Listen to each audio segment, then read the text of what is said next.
नमस्कार, मी अजिंक्य भातंब्रेकर. तुम्ही पाहताय न्यूज 18 लोकमत. महत्त्वाची बातमी सुरुवातीला आपण बघणार आहोत. विधिमंडळाचं पावसाळी अधिवेशन सुरू होण्याआधी अखेर नव्या सरकारचा मंत्रिमंडळ विस्तार झाला. शिवसेनेच्या, शिंदे गटाच्या आणि भाजपच्या प्रत्येकी 9 नेत्यांनी काल मंत्रिपदाची शपथ घेतली. मंत्रिमंडळाच्या विस्तारानंतर या नव्या सरकारच्या मंत्रिमंडळाचं खातेवाटप आज संध्याकाळी जाहीर होण्याची शक्यता आहे. या खातेवाटपामध्ये भाजपचे नेते चंद्रकांत पाटील यांना कदाचित हव्या असणाऱ्या खात्याचं मंत्रिपद मिळण्याची शक्यता कमी आहे अशी चर्चा सुरू आहे. चंद्रकांत पाटील यांना महसूल मंत्रिपद हवं आहे आणि त्यासाठी ते आग्रही होते, पण हे खातं त्यांच्याऐवजी राधाकृष्ण विखे पाटील यांना मिळण्याची शक्यता आहे अशी माहिती सूत्रांकडून मिळते. अधिक माहिती या संदर्भातली आपण जाणून घेणार आहोत. उदय जाधव आपले प्रतिनिधी आपल्या सोबत आहेत सध्या. उदय, चंद्रकांत पाटलांना महसूल खातं हवं आहे, मात्र हे खातं कदाचित विखे पाटलांकडे जाण्याची शक्यता आहे. या सगळ्या खाते वाटपानंतर काही प्रमाणात नाराजी नाट्य रंगण्याची शक्यता आहे का उदय? सध्या कॅबिनेट बैठक सुरू आहे. मंत्रालयाच्या 7व्या मजल्यावरती अजूनही बैठक संपली नाही, मात्र पुढच्या काही वेळातच ही बैठक संपेल आणि या बैठकीमध्ये काही महत्त्वाचे निर्णय जे आहेत ते घेतले जाण्याची शक्यता आहे. मात्र सर्वांचं लक्ष लागले ते म्हणजे खाते वाटपाकडे. याच कॅबिनेट बैठकीनंतर खाते वाटप जे आहे ते जाहीर केलं जाणार. त्यामुळे जे काल 18 मंत्र्यांनी शपथ घेतली आहे त्यापैकी कोणाला कुठलं खातं मिळतं याकडे सर्वांचं लक्ष लागलेलं आहे. काही महत्त्वाची खाती आहे त्यावरनं काही वाद नक्कीच आहे, मात्र त्या वादांमधून काही मार्ग सुवर्णमध्य काढत मुख्यमंत्री, उपमुख्यमंत्री हे जबाबदारीने सर्व मंत्र्यांनाच समाधान करतायत का हे आपल्याला पाहावं लागणार आहे. सर्वात जे महत्त्वाचं तुम्ही प्रश्न विचारला त्या संदर्भात आपले जे प्रतिनिधी आहेत त्यांना थेट विचारा. आपल्यासोबत तुषार रुपनवर आहे.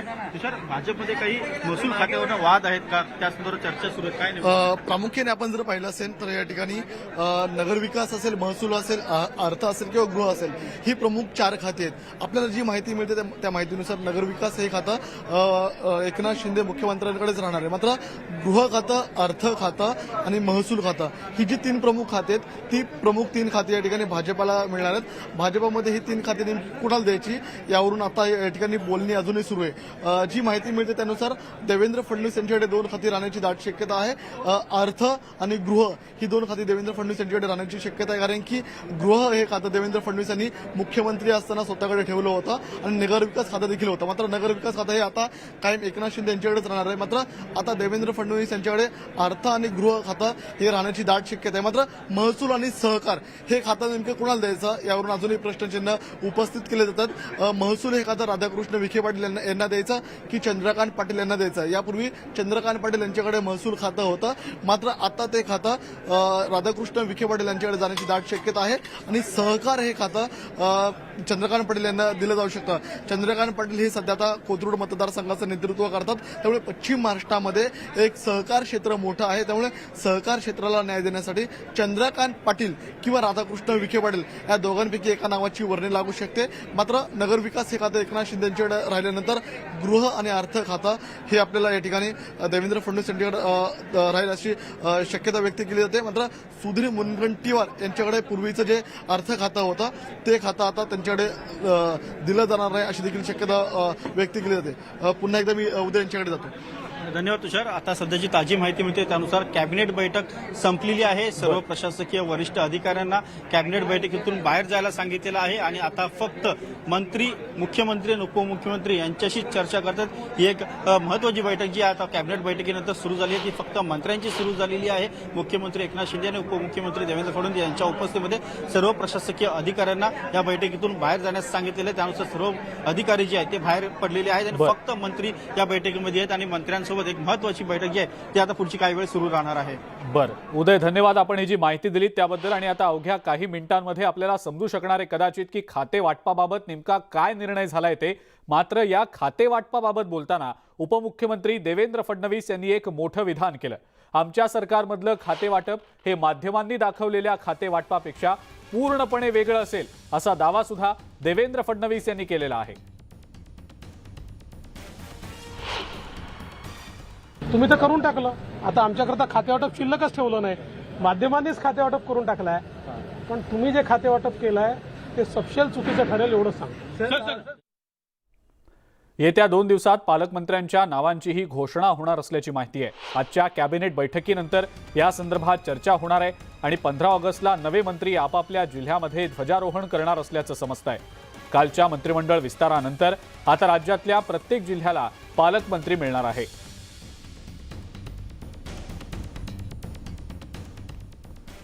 मंगळवारी एकनाथ शिंदे आणि देवेंद्र फडणवीस सरकारचा मंत्रिमंडळ विस्तार झाला. मात्र या मंत्रिमंडळामध्ये स्थान न मिळाल्यानं बच्चू कडू नाराज असल्याची चर्चा होती आणि याच पार्श्वभूमीवर बच्चू कडू यांनी आज मुख्यमंत्री एकनाथ शिंदेंची भेट घेतली आहे.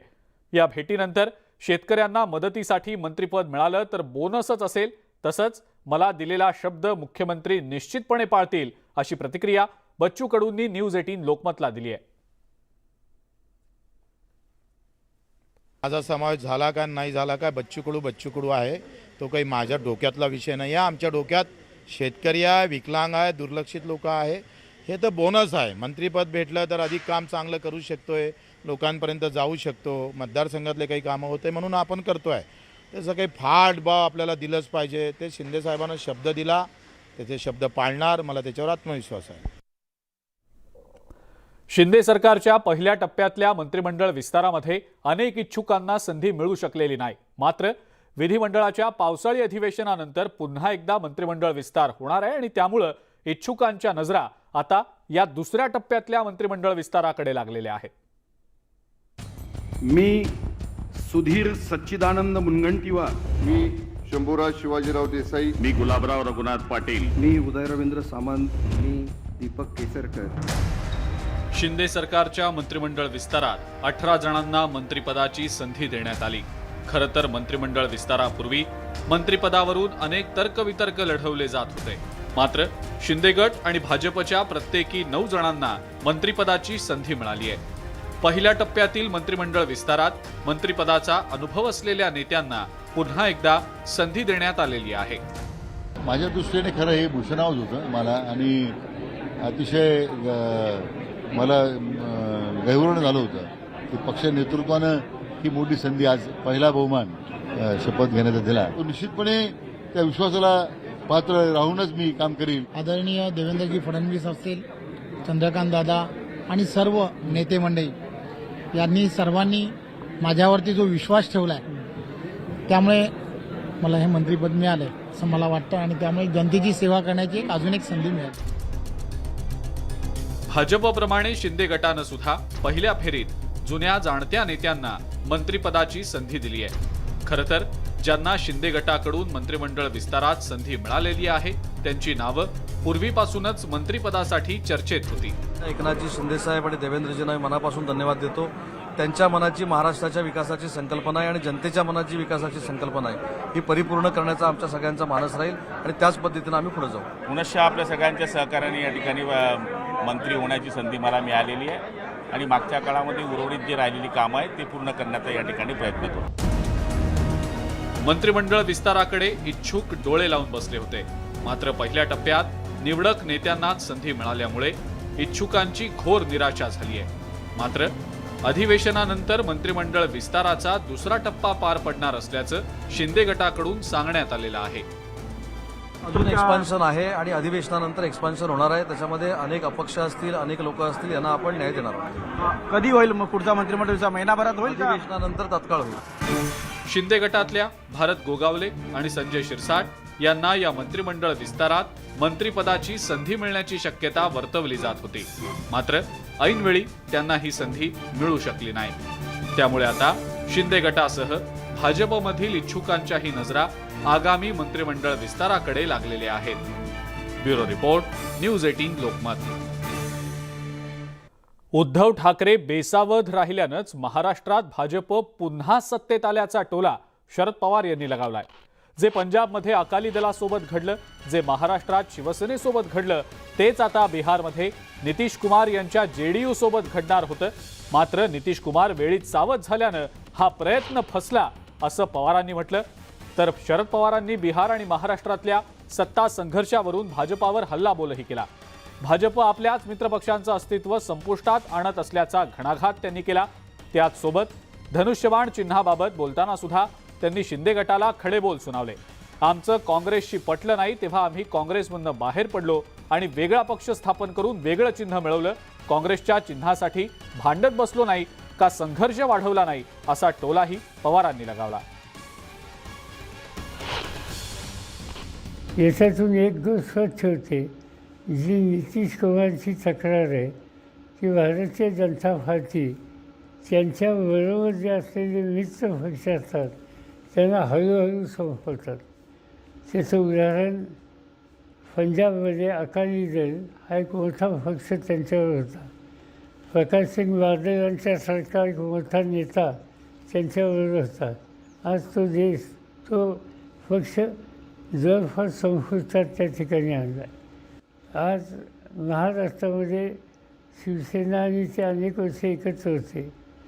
आज शिवसेनेची अवस्था तिचं डिव्हिजन करून दुबळी कशी करता येईल या संबंधीची आखणी ही भारतीय जनता पार्टीने केली आणि त्याला एकनाथ शिंदे आणि या लोकांची मदत झाली. त्यामुळे महाराष्ट्रातल्या शिवसेनेवर एक प्रकारचा आघात त्यांच्या एकेकाळच्या मित्र पक्षांनी केला. आणि हेच चित्र बिहारमध्ये हे दिसत होतं. भाजपचं एक आणखी वैशिष्ट्य असतं, निवडणुकीच्या वेळेला एकत्र येतात आणि मित्र पक्षाचे लोक कसे कमी येतील याची काळजी घेतात. हे महाराष्ट्रातही घडलं. तेच चित्र बिहारमध्ये दिसायला लागलं आणि म्हणून बिहारचे मुख्यमंत्री वेळी सावध झाले आणि त्यांनी तातडीनं त्यांनी राजीनामा दिला. एखाद्या राजकीय पक्षाचं चिन्ह काढून घेणं, त्याच्यातून वादविवाद वाढवणं हे योग्य नाही. जर एकनाथ शिंदे आणि यांना काही वेगळी भूमिका घ्यायची असेल तर ते जरूर स्वतःचा पक्ष काढू शकतात, ते चिन्ह करू शकतात. आता माझं आणि काँग्रेसमध्ये मतभेद झाले. आम्ही राष्ट्रवादी वेगळा पक्ष काढला, आम्ही वेगळं चिन्ह घड्याळ घेतलं. आम्ही काही त्यांचं चिन्ह मागितलं नाही, त्याच्यातनं वाद वाढवलं नाही. पण काही ना काहीतरी करून वाद वाढवण्याची भूमिका कुणी घेत असेल तर लोक त्याला पाठिंबा देणार नाही. उपमुख्यमंत्री देवेंद्र फडणवीस यांनी शरद पवार यांच्या या आरोपांवर जोरदार प्रत्युत्तर दिलंय. शरद पवारांचं दुःख जरासं वेगळंच आहे. बिहारमध्ये आमच्या जास्त जागा असताना सुद्धा आम्ही नितीश कुमारांना मुख्यमंत्री केलं. सुशील कुमार मोदी जे काही बोलले त्याचा अर्धवट अर्थ माध्यमांनी काढला आणि यासोबतच शिवसेनेनं आमच्या पाठीत खंजीर खुपसला आणि आता खरी शिवसेना आमच्या सोबत आहे असंही फडणवीस म्हणाले.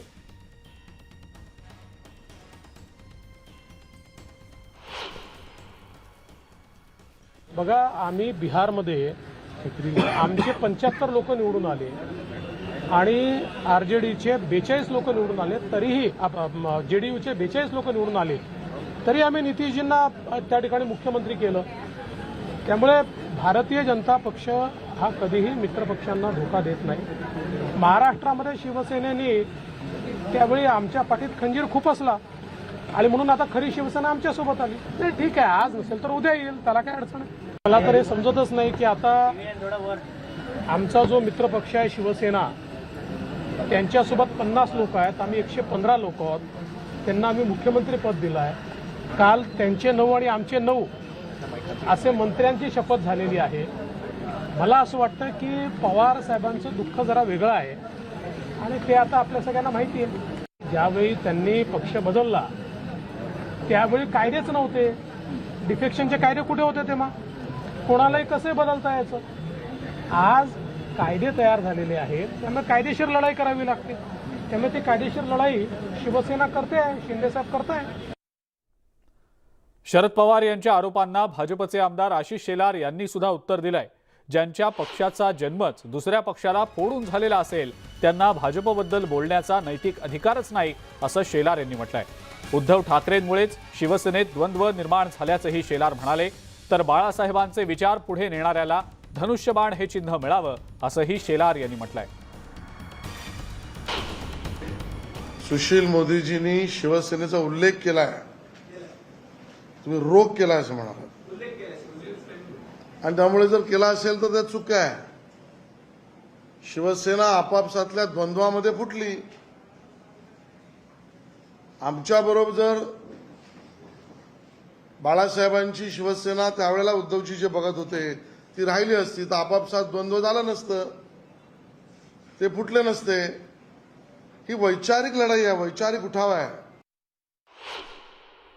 आणि म्हणून एकनाथ शिंदेजींच्या नेतृत्वामध्ये बाळासाहेबांचा हिंदुत्ववादी विचार तगला पाहिजे, राहिला पाहिजे, वाढला पाहिजे.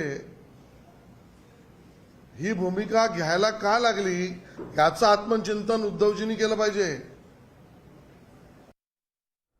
यानंतर मंत्रिमंडळ बैठकीतली एक महत्त्वाची बातमी समोर येते. ती बातमी आपण बघूया. मंत्र्यांना मलबार हिलमध्ये बंगले हवे असल्याची माहिती मिळतेय. न्यूज 18 लोकमतला सूत्रांकडनं ही माहिती मिळालेली आहे. खातेवाटप आणि पालकमंत्र्यांच्या नावावर सध्या चर्चा सुरू असल्याची माहिती न्यूज 18 लोकमतला सूत्रांकडनं मिळतेय. ही आत्ताची अतिशय महत्त्वाची मोठी बातमी आपण सध्या पाहतो आहोत. मंत्रिमंडळ बैठकीतली ही महत्त्वाची बातमी. अधिक या संदर्भातले अपडेट्स आपण जाणून घेणार आहोत. अजित मांढरे आपले प्रतिनिधी आपल्या सोबत आहेत सध्या. अजित, मंत्रिमंडळ बैठकीतनं काही महत्त्वाच्या घडामोडी समोर येताना दिसत आहेत, काय नेमकं याबद्दल सांगताय?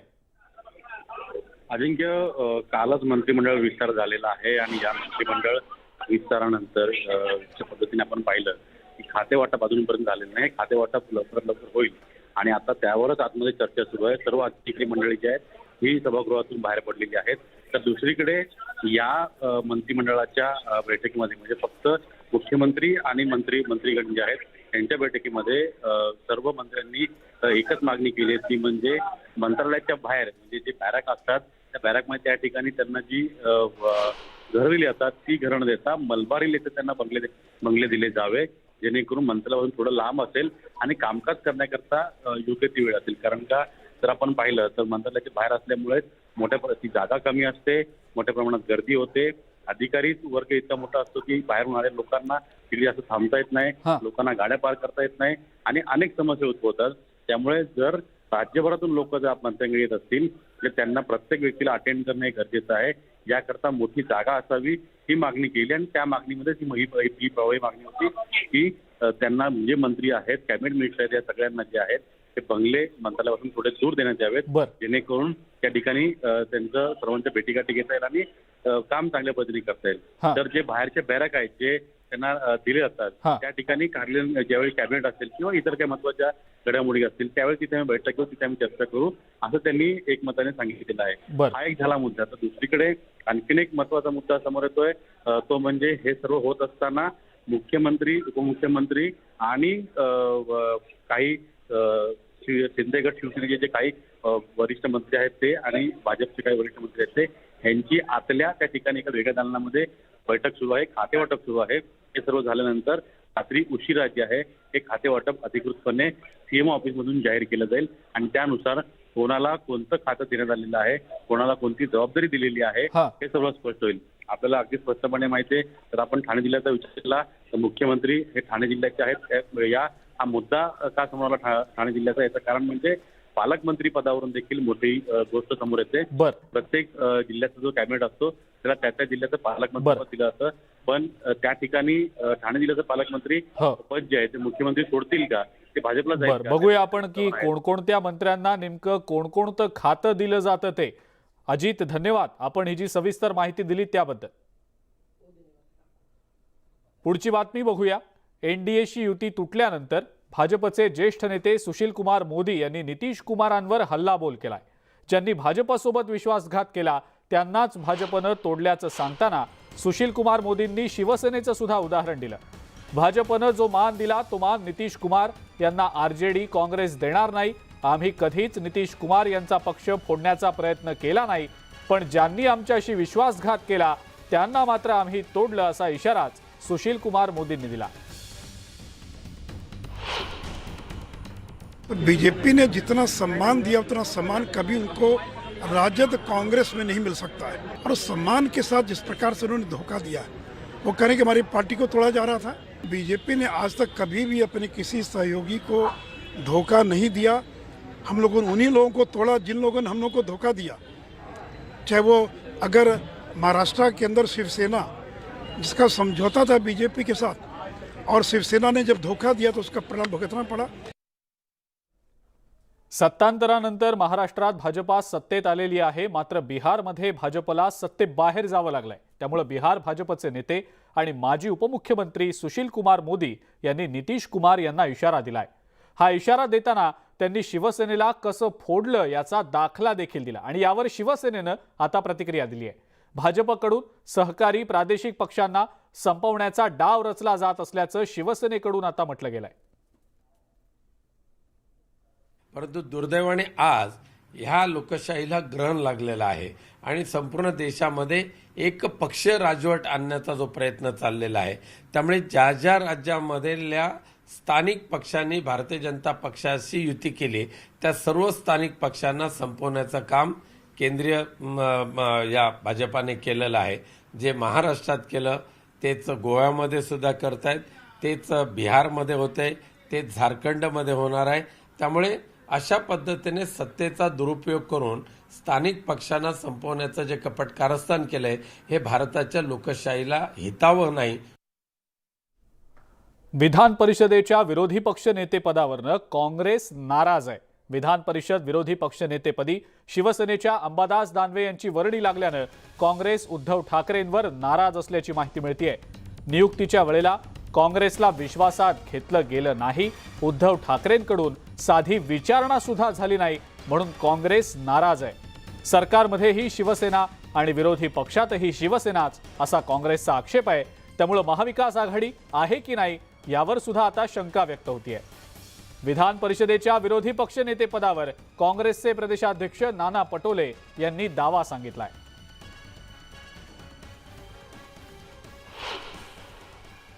विरोधी पक्षनेता हा राष्ट्रवादीचा आहे. वरच्या सभागृहामध्ये विधान परिषदेमध्ये उपसभापती ह्या शिवसेनेचे आहेत आणि म्हणून विरोधी पक्षनेतेपद हे काँग्रेसला मिळावं ही भूमिका आम्ही मांडलेली आहे आणि महाविकास आघाडी म्हणून या पद्धतीचं महाविकास आघाडीचं पालन व्हावं ही आमची भूमिका आहे. त्यामुळे आता अधिवेशनाच्या काळामध्ये भूमिका स्पष्ट होईल आणि त्यावेळेस सगळेजण मिळून आम्ही त्याच्यावरचा निर्णय घेऊ. महाराष्ट्राला गरज नसलेल्या मुंबई अहमदाबाद बुलेट ट्रेनसाठी राज्य सरकारनं 6,000 कोटी दिलेले आहेत, मात्र अतिवृष्टीग्रस्त शेतकऱ्यांना छदामही दिलेला नाही अशी टीका विधान परिषदेचे विरोधी पक्षनेते अंबादास दानवे यांनी केली आहे. भाजपनं ज्या आमदारांना विरोध केला त्यांना मंत्रिमंडळात स्थान दिलंय आणि यातूनच त्यांचा ढोंगीपणा दिसून येतोय. या विरोधात सर्वसामान्य शिवसैनिकासह रान उठवू असा इशारा सुद्धा दानवेंनी यावेळेला दिला. मराठवाड्यात अतिवृष्टीमुळे शेतकऱ्यांचं मोठं नुकसान झालंय, मात्र मुख्यमंत्री शिंदे हे फार्म हाऊस उद्घाटन आणि गद्दारांच्या घरी भेटी देण्यातच गुंतलेले आहेत. राज्य सरकारनं शेतकऱ्यांना वाऱ्यावर सोडल्याचा आरोप सुद्धा अंबादास दानवे यांनी केलाय. महागाईचा प्रश्न या सरकारने थातूर मातूर पेट्रोल आणि डिझेलवरचा व्हॅट कमी केला, परंतु तेवढाच नंतरच्या काळात वाढला गेलेला आहे. म्हणून महाराष्ट्र हा फुले शाहू आंबेडकरांचा महाराष्ट्र आज गद्दारांचा महाराष्ट्र झालेला आहे. गद्दार आमदारांचा महाराष्ट्र झालेला आहे, भ्रष्टाचारी मंत्र्यांचा महाराष्ट्र झालेला आहे. भारतीय जनता पार्टीचे खाण्याचे दात वेगळे, दाखवण्याचे दात वेगळे हा महाराष्ट्र बघतोय. आणि म्हणून या सगळ्या ढोंगीपणाविरुद्ध विरोधी पक्षाच्या समोर आवाज उठवण्याची मोठी जबाबदारी आहे. आणि निश्चित हा आवाज मी नव्हे ते शेकडो नव्हे तर हजारो शिवसैनिक, आमचे सगळे लोकप्रतिनिधी, आमचे सगळे पदाधिकारी मिळून उठू आणि या सरकारला दे माय धरणी ठाय केल्याशिवाय राहणार नाही अशा प्रकारचा संकल्प आम्ही केलेला. विधान परिषदेचे विरोधी पक्षनेते अंबादास दानवे यांचं औरंगाबादमध्ये जंगी स्वागत झालं. दानवे कार्यालयात पोहोचल्यानंतर त्यांच्या आईनं त्यांचं औक्षण केलं, त्यांची नजर काढली, तर त्यांच्या मुलीनं त्यांचा वेळ मिळवण्यासाठी आता दादागिरी करणार असल्याचं सांगितलं.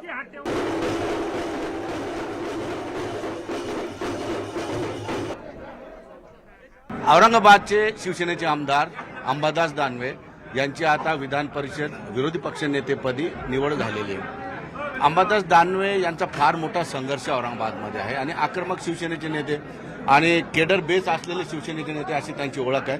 त्यांच्या मातोश्री माझ्यासोबत आहेत. त्यांच्यासोबत बोलण्याचं मला फक्त एकच कारण असं वाटतंय की अंबादास दानवे इथं आल्यानंतर त्यांनी त्यांच्या डोक्यावरून पदर वगैरे जे काय आई आपली एक दुष्ट लागू नये मुलाला म्हणून करते ते सगळं आईने या ठिकाणी केलेलं आहे. आई, काय वाटलं तुम्हाला? नजर लागेल अंबादास दानवेंना पदर वगैरे टाकला तो गंज काळा आहे पण त्याला इतकी नजर होती की हद्दीच्या पार, बोलण्याहून त्याला खूप हे होत आहे. आणि खूप आम्ही गरिबीतून वर आलेलो लोक आहे. अजून बी आम्ही गरीबच आहेत, आम्ही काही श्रीमंत नाहीये. आम्हाला राहायला बी छोटच घर आहे. काय भावना होती नजर काढण्यामध्ये? नजर काढल्यावर माझी अशी भावना होती की माझ्या लेकाला कोणी टोकू नाही कोणी, बस एवढीच माझी भावना आहे. कुणी बी चालता फिरता टोकतात, पण त्याला जे अंबाबाई करायची तेच जागा देते त्याला. त्यांच्या पत्नी या ठिकाणी आहेत, त्यांची मुलगी या ठिकाणी आहे. त्यांच्या आईशी आपण आताच बोललेलं जीजी आमची. आता वहिनी काय म्हणाल तुम्ही? एकंदरीतच फार संघर्ष आहे या पाठीमागे यांचं. हे पद असं सहज नाही भेटलेलं. काय भावना? खरोखरच खूप संघर्ष आहे आणि खरंच आम्हाला तर आनंद झालेलाच आहे, पण तळागाळातल्या शिवसैनिकांनाही पण आनंद झालेला आहे, नागरिकांनाही तितकाच आनंद झालेला आहे. आता जास्त जबाबदारी आली. खूप म्हणजे खूप जास्त. पहिल्यापासूनच त्यांच्याकडे जबाबदारीपेक्षाही ते काम करतात जास्तचं, पण आता खूप जास्तीची जबाबदारी आली आहे. निश्चितपणे आपण बघितलं अंबादास दानवे यांना नगरसेवक पदापासून मी बघतो ते लोकांमध्ये आहेत, कुटुंबाकडे तेवढंच लक्ष देतात. मात्र आता मुलीने सांगितलेलं की आता मी दादागिरी करेन वेळ घेण्यासाठी, आणि निश्चितपणे ते दादागिरी मान्य करतील, कारण शेवटी त्यांची कन्या आहे. सुधीर जाधव सह सिद्धार्थ गोदाम, न्यूज 18 लोकमत, औरंगाबाद.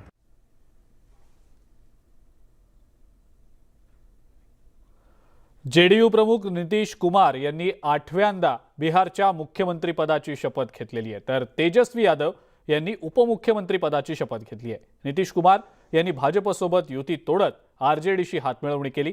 आता ते लालू प्रसाद यादव यांच्या राष्ट्रीय जनता दलाच्या साथीनं पुन्हा एकदा बिहारच्या मुख्यमंत्रीपदी विराजमान झाले.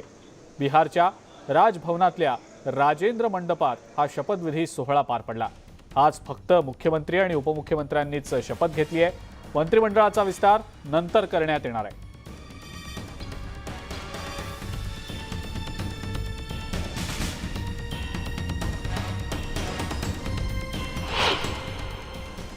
जो वापिस फिर वहीं चले गए। आज जहां पर जब था तो आप जरा सोचिए ना, हम लोग का 15 में कितना सीट जीते थे, आज जब इन्हीं लोगों के साथ चले गए तो क्या हुआ है, इसमें क्या स्थिति हुई थी? ये इबारत बिहार ने लिखी है, दो व्यक्तियों का शपथ ग्रहण नहीं है, बिहार का शपथ ग्रहण है, और इतिहास ने आज नई करवट ली। आईना आईना आईना देखना जरूरी है उनको। वो बिहार के मैंडेट का अपमान कर रहे हैं। आईना ना हो तो आईना भिजवाया जाए। उद्धव ठाकरे बेसावध राहिल्यानंच महाराष्ट्रात भाजप पुन्हा एकदा सत्तेत आल्याचा टोला राष्ट्रवादी काँग्रेसचे अध्यक्ष शरद पवार यांनी लगावलाय. महाराष्ट्रामध्ये शिवसेना आणि ते अनेक वर्ष एकत्र होते. आज शिवसेनेची अवस्था तिचं डिव्हिजन करून दुबळी कशी करता येईल या संबंधीची आखणी ही भारतीय जनता पार्टीने केली आणि त्याला एकनाथ शिंदे आणि या लोकांची मदत झाली. त्यामुळं महाराष्ट्रातल्या शिवसेनेवर एक प्रकारचा आघात त्यांच्या एकेकाच्या मित्र पक्षांनी केला आणि हेच चित्र बिहारमध्ये हे दिसत होतं. भाजपचं एक आणखी वैशिष्ट्य असतं, निवडणुकीच्या वेळेला एकत्र येतात आणि मित्र पक्षाचे लोक कसे कमी येतील याची काळजी घेतात. हे महाराष्ट्रातही घडलं, तेच चित्र बिहारमध्ये दिसायला लागलं आणि म्हणून बिहारचे मुख्यमंत्री वेळी सावध झाले आणि त्यांनी तातडीनं त्यांनी राजीनामा दिला. गेल्या काही दिवसांमध्ये झालेल्या अतिवृष्टीमुळे शेतकऱ्यांच्या पिकांचं झालेलं नुकसान जे होतं त्याचे पंचनामे झाले. जवळपास 15 लाख हेक्टर पर्यंत किंबहुना त्याहीपेक्षा जास्तीचं नुकसान होऊ शकतं, परंतु आतापर्यंत आलेल्या 15 लाख हेक्टर शेतीचं नुकसान जे झालेलं आहे यासाठी शेतकऱ्यांच्या मागणीनुसार त्यांना दिलासा देण्याच्या दृष्टीने शिवसेना भाजप युतीच्या सरकारने आज एक विशेष बाब म्हणून आतापर्यंत कधी एवढं नुकसान भरपाई मिळाली नव्हती तेवढी, म्हणजे NDRFच्या मोबदल्यापेक्षा दुप्पट नुकसान भरपाई NDRFच्या जी मदत आपण देत होतो एनडीआरएफच्या नियमाप्रमाणे त्याच्या दुप्पट नुकसान भरपाई या ठिकाणी देण्याचा निर्णय आजच्या कॅबिनेट बैठकीमध्ये आम्ही घेतलेला आहे. त्याचबरोबर 2 हेक्टरची मर्यादा होती, 2 हेक्टरची मर्यादा वाढवून आम्ही ती 3 हेक्टरपर्यंत केलेली आहे, ज्यामुळे अतिवृष्टीमुळे झालेल्या शेतकऱ्यांना मोठ्या प्रमाणात नुकसान भरपाई मिळेल आणि त्यांना मोठा दिलासा मिळेल. हा एक मोठा निर्णय आम्ही आजच्या कॅबिनेट बैठकीमध्ये घेतलेला आहे. सर हेक्टरी मदत किती आहे सर? किती पैसे आपण देणार? नाही एनडीआरएफच्या दुप्पट, एनडीआरएफचे जेवढे पैसे मिळत होते नॉर्म्स प्रमाणे नियमाप्रमाणे त्याच्या दुप्पट पैसे या आजच्या कॅबिनेटमध्ये आम्ही बैठकीमध्ये निर्णय घेतला. किती पैसे देणार आहे शेतकऱ्यांना? एनडीआरएफच्या नॉर्म्स प्रमाणे 6,800 रुपये हेक्टर मिळत होते, त्याच्या दुप्पट देण्याचा निर्णय आज आम्ही घेतलेला आहे. हे सर्व सरसकट शेतकऱ्यांना मिळणार आहे की काही लोक? 3 हेक्टर जी 2 हेक्टर पर्यंत मर्यादा होती ती आम्ही वाढवून 3 हेक्टर पर्यंत केलेली आहे. आणखी एक निर्णय हा घेतलेला आहे, त्याच्या बाबतीमध्ये उपमुख्यमंत्री आज मंत्रिमंडळाच्या बैठकीमध्ये मुंबईची जी मेट्रो 3 आहे याच्या संदर्भात याची जी वाढलेली कॉस्ट आहे त्या किमतीला मान्यता देण्याचा प्रस्ताव होता. माननीय मुख्यमंत्र्यांनी तो प्रस्ताव आपल्या बैठकीमध्ये मांडला होता. आपल्याला कल्पना असेल की 2015 साली 23,000 कोटी रुपयाची याची किंमत होती, परंतु ब्लॉक एस्टिमेट्समुळे आणि कॉस्ट एस्कलेशनमुळे मध्यंतरीच्या काळात जवळजवळ 2.5 वर्ष हे काम बंद असल्यासारखंच होतं. त्यामुळे जो प्रकल्प आपल्याला पहिला फेज 2021 साली आणि पूर्णपणे 2022 साली पूर्ण करायचा होता तो पुढे गेला कारशेडवरच्या स्थगितीमुळे, आणि आता त्याला 10,000 कोटी रुपयाची अजून वाढ देण्यात आलेली आहे. 23,000 कोटी रुपयाचा प्रकल्प ढोबळमनाने आता 33,000 कोटी रुपयाचा झाला आहे, त्याला मान्यता देण्यात आली आहे.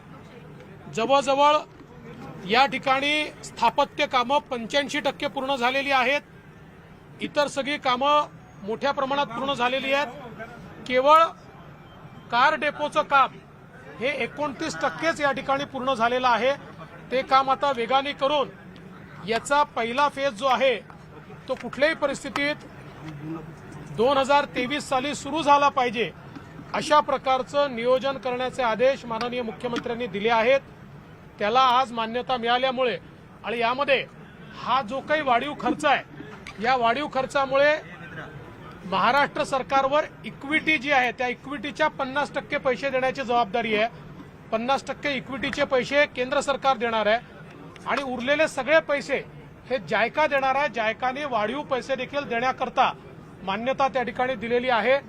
त्यामुळे आता अतिशय वेगाने हा जो काही मेट्रो प्रकल्प आहे हा पूर्ण करून आणि याच्यामध्ये साधारणपणे हा ज्यावेळी सुरू होईल त्यावेळी 13 लाख लोक प्रतिदिवशी याच्यातनं प्रवास करतील. 6 लाख वाहनाच्या ट्रिपा या रस्त्यावरनं कमी होतील. 2031 पर्यंत 17 लाख लोक प्रतिदिन याच्यामधनं ट्रॅव्हल करतील. त्यामुळे मुंबईकरता मोठा दिलासा या प्रकल्पातनं मिळणार आहे आणि त्याकरता सगळ्या मान्यता माननीय मुख्यमंत्र्यांनी दिल्या आहेत.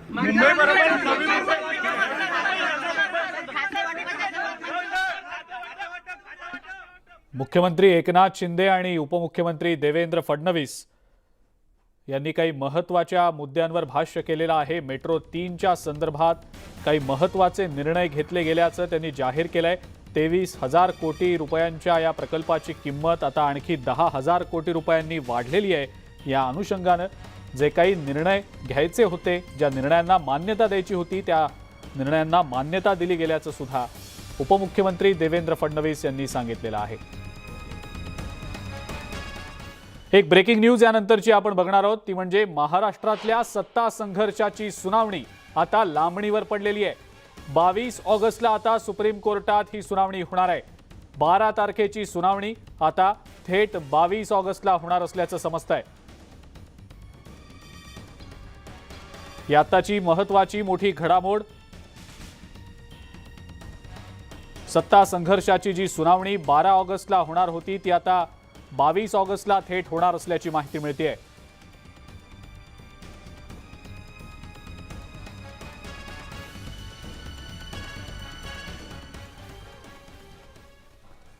कोल्हापुरातल्या राधानगरी धरणाचा चौथा दरवाजा सुद्धा आता उघडला गेलाय. 4 दरवाजांमधनं 5712 क्युसेक्स वेगानं पाण्याचा विसर्ग आता सुरू आहे. आतापर्यंत राधानगरी धरणाचे 6 दरवाजे उघडले असून त्यातून 7312 क्युसेक्स वेगानं पाण्याचा विसर्ग होतोय. नदीकाठच्या गावांना आता त्यामुळे सतर्कतेचा इशारा दिला आहे.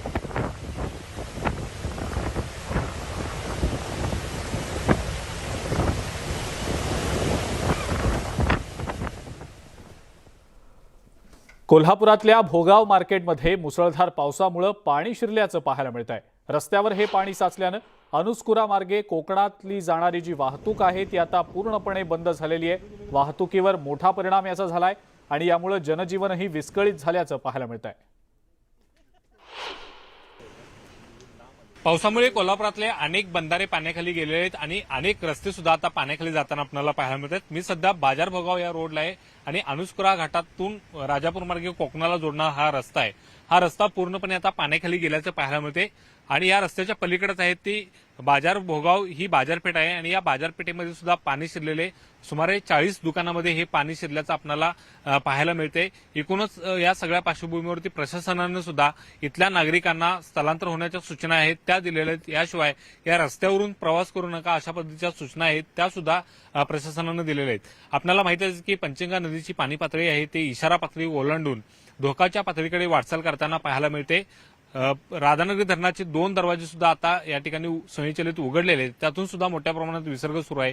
याशिवाय वारणा धरणातून सुद्धा नदीकाठाच्या गावांना या ठिकाणी अलर्ट करण्यात आलेले आहे कारण त्यातून सुद्धा मोठ्या प्रमाणात विसर्ग नदीपात्रामध्ये होताना पाहायला मिळते.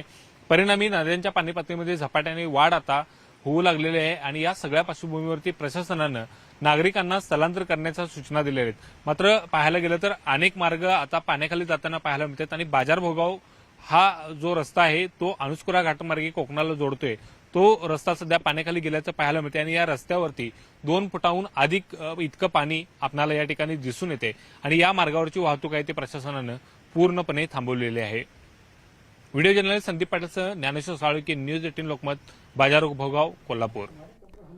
जळगाव जिल्ह्यातल्या हतनूर धरणाचे 36 दरवाजे आता पूर्णपणे उघडण्यात आले. धरणातनं तापी नदीपात्रामध्ये मोठ्या प्रमाणावर पाणी सोडलं जात आहे त्यामुळे प्रशासनानं तापी नदीकाठच्या गावांना सतर्कतेचा इशारा दिलाय.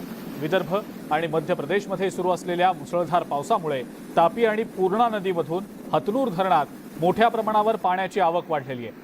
त्यामुळे हतनूर धरणाचे आता 36 दरवाजे पूर्णपणे उघडले गेलेत.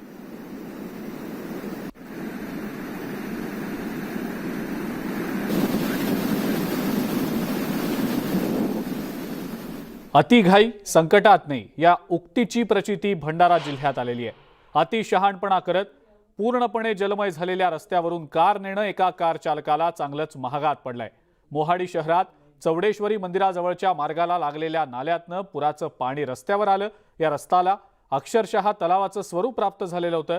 दरम्यान हा रस्ता पार करत असताना अचानक पाण्याचा प्रवाह वाढला. ही कार पाण्यात तरंगू लागली. स्थानिकांनी तत्काळ धाव घेत कारला पकडून ठेवलं. कारमधल्या दोघांचे त्यामुळे प्राण वाचू शकले.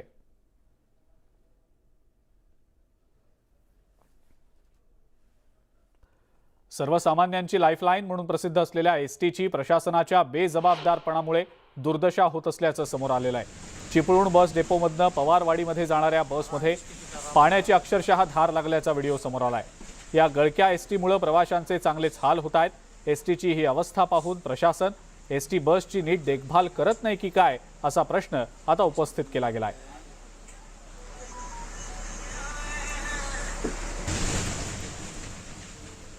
अमरावती जिल्ह्यामध्ये गेल्या 3 दिवसांपासून मुसळधार पावसानं थैमान घातलंय आणि या पावसाचा सगळ्यात जास्त फटका वरुड तालुक्याला बसलाय. वरुड तालुक्यातल्या जरूड जवळच्या मांगरुडीपेठ गावात ओढ्याचं पाणी शिरल्यानं हे गाव जलमय झालंय.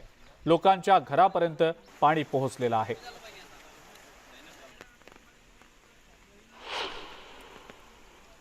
गावात असलेली शाळा आणि ग्रामपंचायत, शाळेमध्ये असलेलं अन्नधान्य हे सगळं यामध्ये पाणी घुसून ते खराब झालेलं आहे.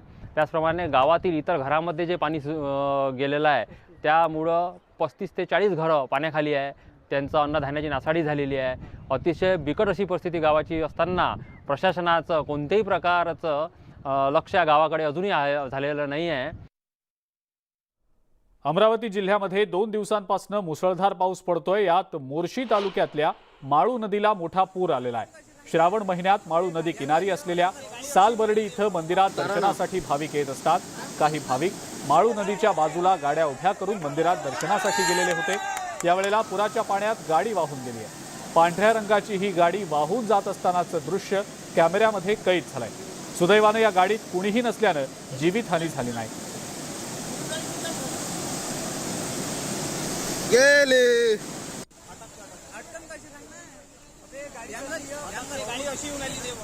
बोर नदीला आलेल्या पुरामध्ये नागपूर जिल्ह्यातल्या हिंगणा तालुक्यातील डिगडोह गावातल्या 10 घरं वाहून गेल्याचं दिसतंय. पुराच्या पाण्यानं नागरिकांच्या घरातलं साहित्य सुद्धा वाहून गेलंय.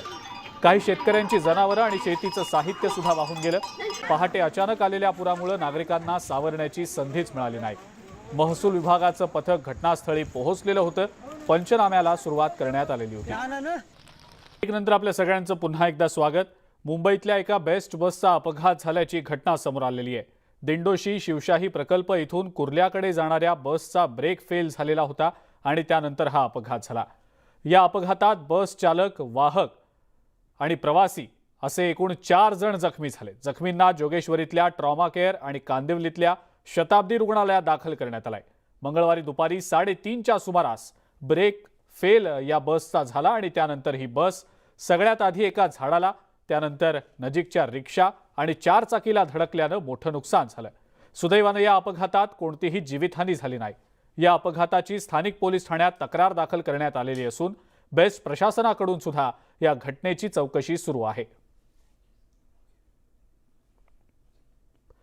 संपूर्ण देश सध्या स्वातंत्र्याचा अमृत महोत्सव साजरा करतोय आणि यात आनंदाची बाब म्हणजे देशाच्या राष्ट्रपतीपदी पहिल्यांदाच द्रौपदी मुर्मू यांच्या रूपानं आदिवासी महिलेला स्थान मिळालंय. पण त्याच वेळेला देशातील काही भागातील आदिवासी बांधव मात्र आजही मूलभूत सुविधांपासून वंचित असल्याचं चित्र आहे. मनमाड शहरातल्या बुरकलवाडीतली स्थिती जागतिक आदिवासी दिनी खरंच विचार करायला लावणारी आहे. आदिवासी मूलभूत सुविधांपासून वंचित. मनमाडच्या बुरकलवाडीत विदारक चित्र. ना रस्ता ना वीज, समस्यांचा विळखा.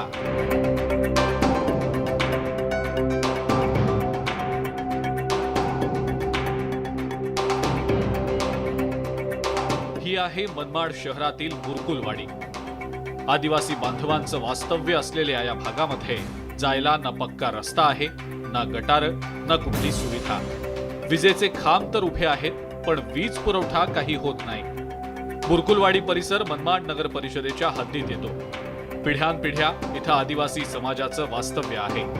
पण इतकी वर्ष उलटून सुद्धा या वस्तीत मूलभूत सुविधाही पोहोचलेल्या नाहीत. आणि कचरा गाडी नाही येत आमच्याकडं. गटरची सोय नाही. रस्त्या पुढूनच वात्या आल्या पाण्याच्या, उन्हाळ्याच्या. पोरं आजारी होत्या, काही ताप थंडी पोरांना. आता आमचे दिवस असेच चालले तर आमची काहीच सुविधा नाही इकडं. आम्हाला रोड पाहिजेत, आम्हाला गटार पाहिजे. घरात नळ नाही, एकच नळ आहे आम्हाला. नळा डोक्यावर पाणी व्हावं लागत त्या तिडून. या वस्तीमध्ये 2 ठिकाणी पाईप टाकण्यात आले. या पाईपमधनं महिन्यातनं 2 वेळेला पाणी पुरवठा केला जातो. रस्ते आणि गटार नसल्यानं घरासमोर घाण पाणी तुंबतं. शौचालय नसल्यामुळं महिलांची मोठी अडचण होते. मतदानापुरते म्हणते आम्ही हे करू, आम्ही ते करू, कोणीच काय करते नाही. तक्रारी सगळ्या केल्या पण कोणी येत नाही. परत येती नाही, ढुकती नाही, पाथी नाही कोणी. फरशी पूल वाहून गेल्यामुळं जीव धोक्यात घालून नदी ओलांडून मुलांना शाळेत जावं लागतं. त्यातही नदीला जर पूर आला तर मुलांना सक्तीची सुट्टी घ्यावी लागते. पुरातून जाता नाही येत ना त्या मग घरीच बसावं लागत. गिड पूल बांधून द्यायला पाहिजे छोटा. नगर परिषद, विधानसभा आणि लोकसभा या 3ही निवडणुकीत मतदानासाठी या मतदारांची मतं मिळवण्यासाठी नेते मोठमोठी आश्वासनं देतात, पण निवडणुका झाल्या की कुणीच या आदिवासी वस्तीकडे ढुंकून पाहत सुद्धा नाही. देशाच्या राष्ट्रपतीपदी द्रौपदी मुर्मू यांची निवड झाल्यानंतर सरकारकडून या आदिवासींना आता विकासाच्या मुख्य प्रवाहात आणण्यासाठी प्रयत्न व्हावेत, एवढीच अपेक्षा. आदिवासी समाजाच्या समस्या सुटाव्या, त्यांना सुविधा मिळाव्या यासाठी केंद्र शासन असो किंवा राज्य शासन दरवर्षी कोट्यवधी रुपये खर्च करतं. मात्र आदिवासी समाजापर्यंत त्या सुविधा अद्यापही पोचलेल्या नाही. अनेक समस्यांना त्यांना आजही तोंड द्यावं लागत आहे. मग हा निधी जातो तरी कुठं, असा प्रश्न उपस्थित केला जात आहे. बब्बू शेख, न्यूज 18 लोकमत, मनमाड.